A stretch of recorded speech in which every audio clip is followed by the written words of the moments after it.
Meu amigo, minha amiga que está ligada aqui no nosso canal no YouTube, no canal Conspiração e Ceticismo. Quero convidar você a se juntar a nós na próxima meia hora, onde trataremos de mais um assunto imperdível sobre a nova ordem mundial. Desta vez o assunto é como destruir a nova ordem mundial. Eu, se fosse você, não perderia por nada este nosso programa. Pois bem, o tema de hoje é um tema bastante interessante e que convida a todos nós a refletirmos sobre algum tipo de ação mais prática a respeito desse grande mal do mundo contemporâneo, que é a nova ordem mundial. Antes de propormos alguma saída para enfrentar este grande vilão da humanidade, nós precisamos entender alguns princípios gerais presentes em todos os esquemas e em todos os modelos e propostas de nova ordem mundial existentes.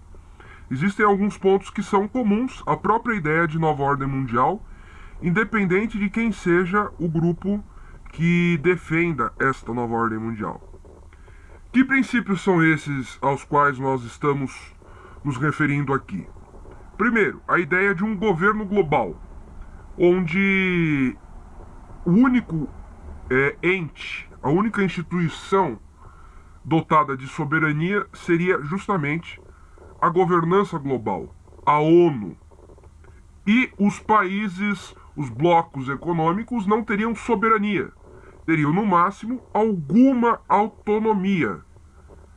Traduzindo isso, seria algo próximo àquilo que existe na relação entre uma nação, entre um país e os seus Estados-membros, quando esse país é uma federação. Por exemplo, o Brasil é uma federação. Então, o país Brasil é soberano. Os 26 estados, mais o Distrito Federal, eles não são soberanos. Eles são autônomos. Eles têm alguma liberdade para agir dentro de determinados parâmetros, dentro de determinados limites, que são estabelecidos pelo governo soberano, no caso, o governo federal. Os governos estaduais não têm soberania, eles só têm autonomia. O que a nova ordem mundial pretende implantar no planeta é a eliminação das soberanias dos estados nacionais, convertendo eles em vassalos de um governo global. Ou seja, o governo global centrado na ONU teria a soberania única do planeta e os demais países apenas teriam alguma autonomia para tratar de alguns temas que, dadas as suas particularidades, não poderiam ser devidamente resolvidos em âmbito global, mas sempre com a anuência, sempre com a corresponsabilidade daqueles que governam o mundo. Além da ideia do governo global com uma soberania única pertencente à ONU, essa ideia de nova ordem mundial pressupõe também a existência de leis mundiais. Portanto, as leis, elas não mais serão restritas a um determinado estado, a um determinado país, mas elas terão validade internacional. Independente se você se encontra morando no Brasil, na França, no Paraguai, no Japão ou em qualquer parte do mundo, as leis que você irá obedecer deverão ser ditadas por um único organismo, que é a ONU.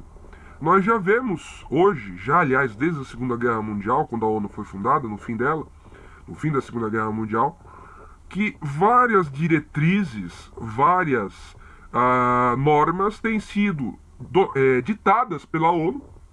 E como é que a ONU impõe essas normas aos países? Ela condiciona o auxílio em programas econômicos via Banco Mundial, FMI, a Unicef, Unesco, etc., de auxílio à educação, auxílio à saúde, pela OMS, que é a Organização Mundial da Saúde, ou então apoio ao combate à fome via a FAO, que é a Fundação de Amparo à Alimentação. A ONU condiciona o apoio que ela dá à implantação pelos países de suas normas, de suas doutrinas, de suas deliberações. Por exemplo, a ONU, após o fim da Segunda Guerra Mundial, obrigou que todos aqueles países que quisessem fazer parte da própria ONU não tivessem leis segregacionistas em relação à raça. Então vejam o caso, por exemplo, da África do Sul, o caso de Israel também, que é um país que teve problemas para entrar na ONU, só foi entrar em 68, se eu não estou enganado, também por pressão dos países muçulmanos, mas isso é uma outra história. Lembrando que Israel é um país que também tem leis de segregação racial, no caso, não só racial, mas religiosa. Então existe um estatuto jurídico para os judeus e um estatuto jurídico para os não-judeus em Israel. Então isso para a ONU, de certa maneira, é algo também não defensável, é algo inadmissível. Pois bem, além dessa questão da aplicação dessas leis globais, a ONU condicionava o apoio dela a esses países, o ingresso dos próprios países na ONU, com a adoção desses princípios universais, desses princípios globais vindos da ONU. Ou seja, a ONU, desde o seu surgimento, ela é um instrumento total, direto, de um governo global. A ONU foi pensada com esse objetivo. Aqueles que criaram a ONU após o fim da Segunda Guerra Mundial pensaram em estabelecer uma nova ordem mundial desde o princípio. A única finalidade da ONU não é interferir e intermediar conflitos entre os países ou servir de árbitro entre esses países. O objetivo máximo e supremo da ONU é ser o governo mundial. Além da questão do governo, das leis, nós temos um terceiro ponto que deve ser citado, que é a questão da economia globalizada.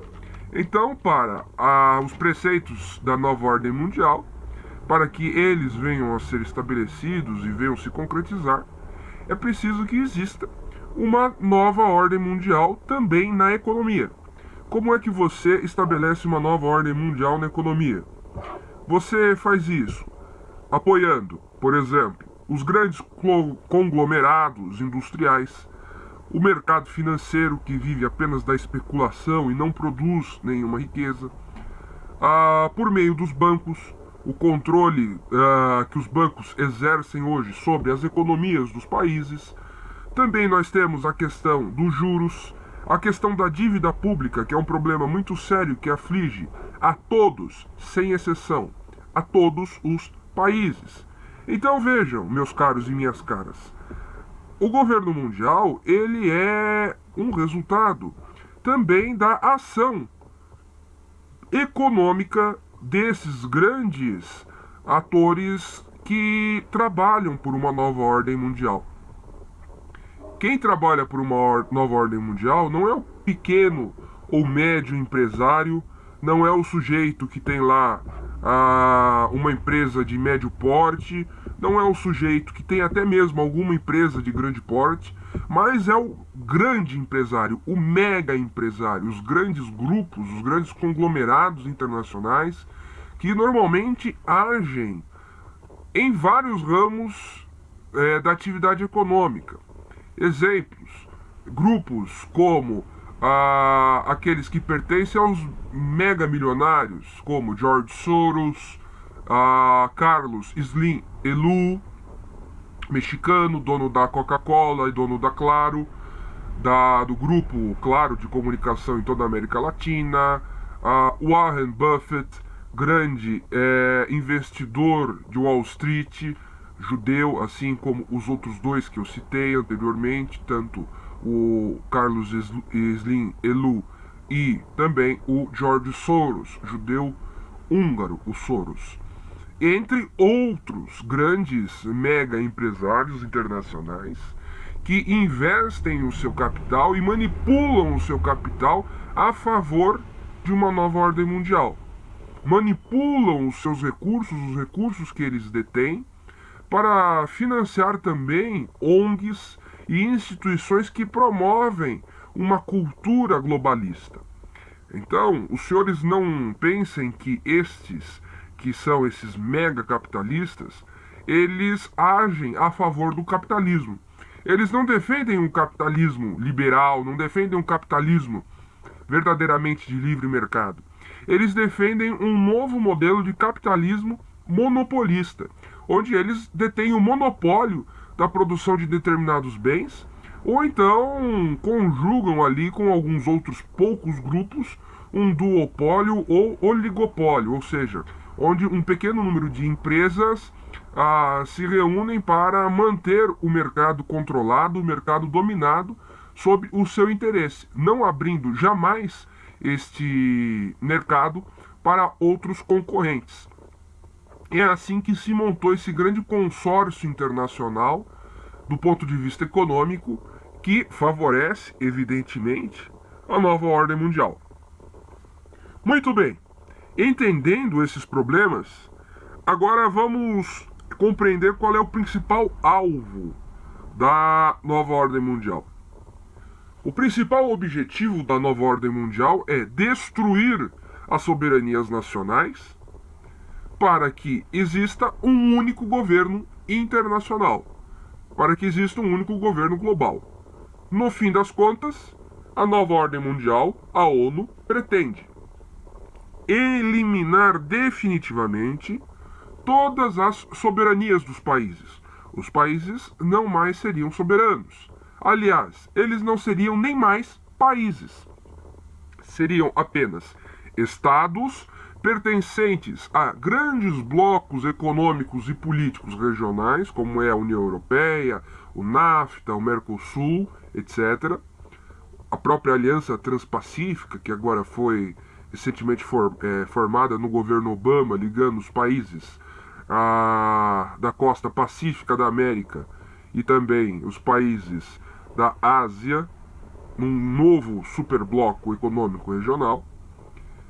Esses países tenderão, pouco a pouco, nas próximas décadas, a perder as suas soberanias e se transformarão em meros estados autônomos dentro de blocos regionais ou mesmo autônomos dentro de um próprio único bloco mundial.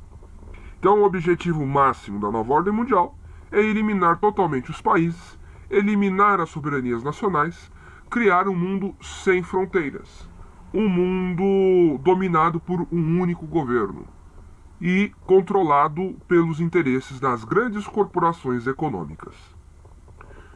Como que a nova ordem mundial é afetada politicamente? Como nós podemos trabalhar, como nós podemos agir para enfraquecer a nova ordem mundial? Primeiramente, nós precisamos defender a descentralização do poder. A nova ordem mundial apenas consegue ter um grande crescimento, uma grande força, porque ela trabalha para a concentração do poder. Ou seja, para tirar o poder das mãos dos indivíduos, das famílias, dos bairros, das cidades, municípios e estados, transferindo esse poder primeiro para os países e, na sequência, para os blocos regionais e, quem sabe, num futuro próximo, também para o próprio governo global. Essa é uma tendência que nós observamos durante todo o século XX.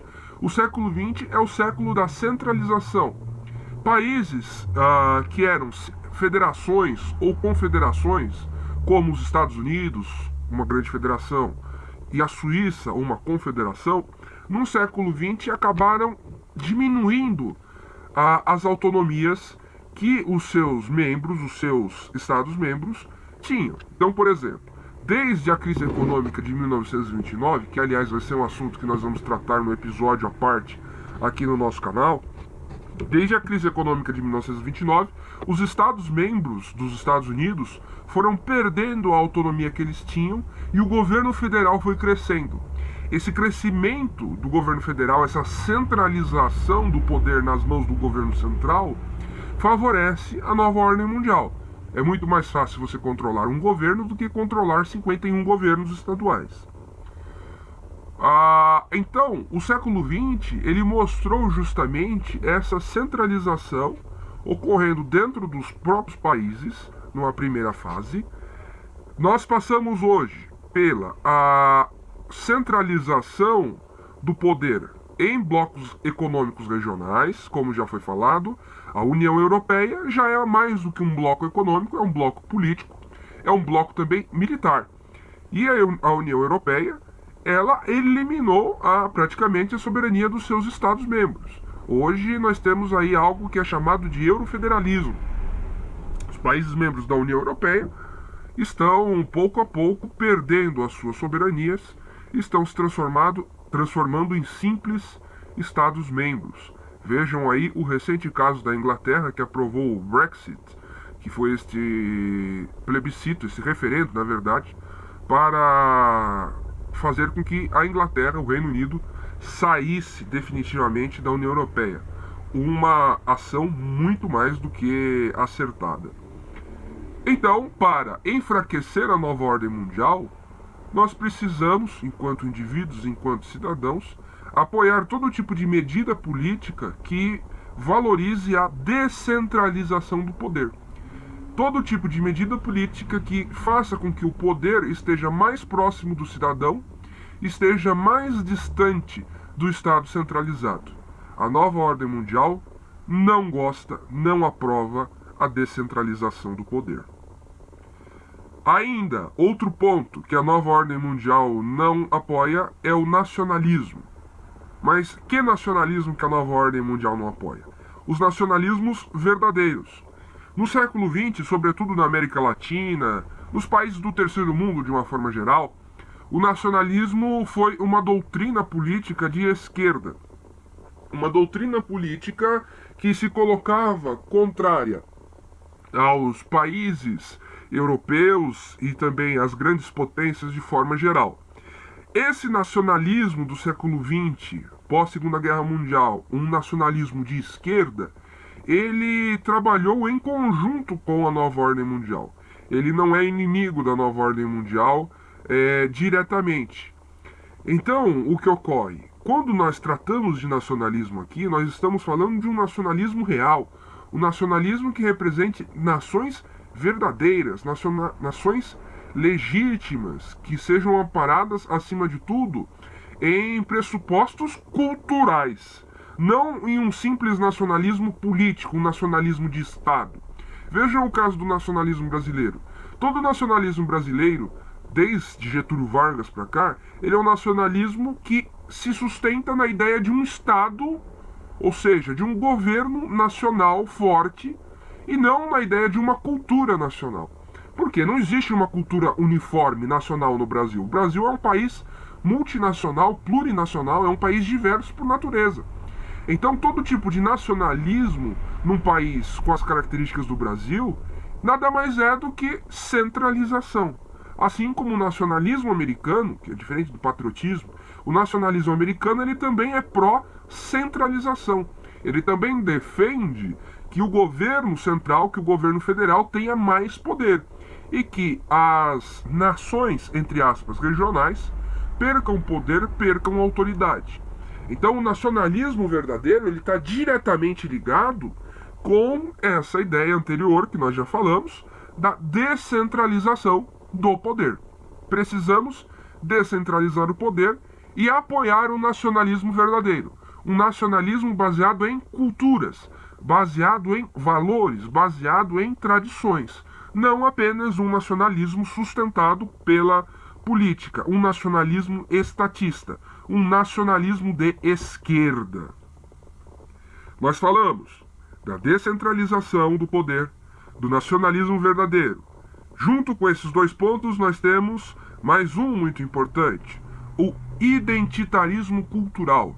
É super necessário que as regiões tenham as suas culturas, as suas tradições, os seus valores, os seus princípios, a sua língua, a sua religião local preservada. Esta ideia anti-identitarista, ou seja, anti-identidade cultural, ela tem as suas raízes mais profundas, certamente no iluminismo.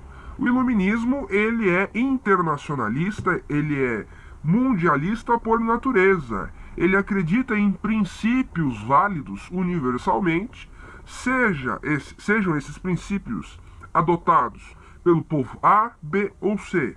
Ou seja, é a velha crença, por exemplo, em matéria política, de que a democracia liberal ocidental ela funciona da mesma forma nos Estados Unidos e da mesma forma vai funcionar na Rússia. A mesma democracia liberal ocidental ela vai funcionar da mesma forma, do mesmo modelo na Inglaterra e na Suazilândia. São culturas muito diferentes que têm uma lógica muito diferente, uma ética muito diferente e que a adoção, portanto, de um modelo pré-pronto, seja de governo, seja um modelo econômico, um modelo cultural, sem que sejam feitas as devidas adaptações, isso daí é algo tipicamente herdado do iluminismo. Portanto, meus amigos e minhas amigas, esse tipo de pensamento precisa ser eliminado para se combater a nova ordem mundial. E em matéria de cultura, nós precisamos valorizar cada vez mais as tradições locais, as tradições regionais, os valores, os princípios de cada região, de cada cultura, da cultura de cada país, da cultura de cada povo. Uma cultura globalizada, ela é uma cultura que só vai favorecer os senhores da nova ordem mundial. Só vai favorecer a ONU, só vai favorecer o Clube Bilderberg. Nós precisamos tirar da nossa cabeça essa mentalidade universalista. Os povos não são iguais. Se eles não são iguais, eles precisam ter soluções políticas, culturais, morais, econômicas que se adequem à sua realidade.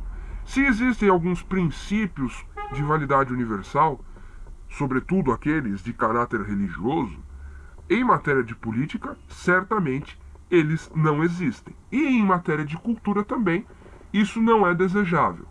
Por quê? Uma cultura global é interesse daqueles que querem uma economia global, uma política global. Se existe uma cultura única para todos os povos do mundo, logo, a forma de governo para esses povos que têm uma mesma cultura vai ser a mesma. Uma coisa está relacionada com a outra. Uma coisa está diretamente ligada com a outra. Cultura global é igual governo global, é igual economia globalizada.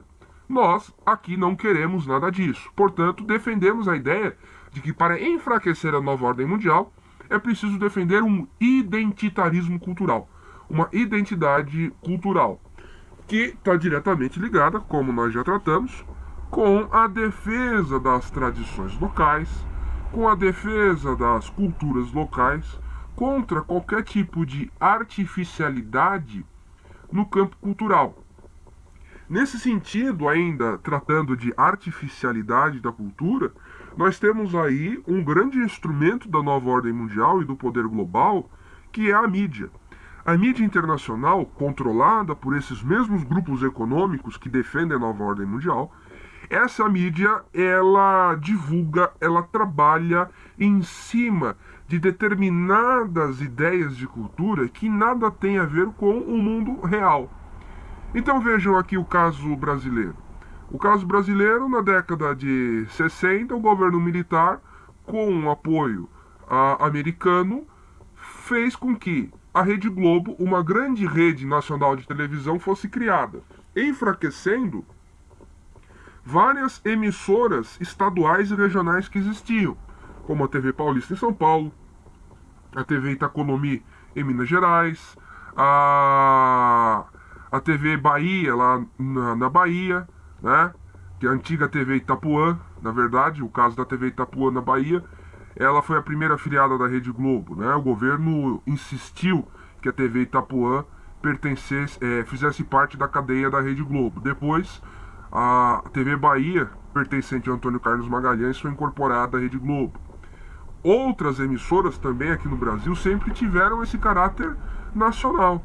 E elas sempre ligadas ao governo central, ao governo federal. Ou seja, elas trabalharam para uma ideia de padronização, de uniformização de uma cultura no Brasil. O Brasil, como não era um país de cultura geral, homogênea, a Rede Globo, por exemplo, fez de tudo para transformar o carnaval num patrimônio nacional brasileiro. Isso é uma coisa que vinha já desde antes, a bem da verdade, desde a época do Getúlio Vargas.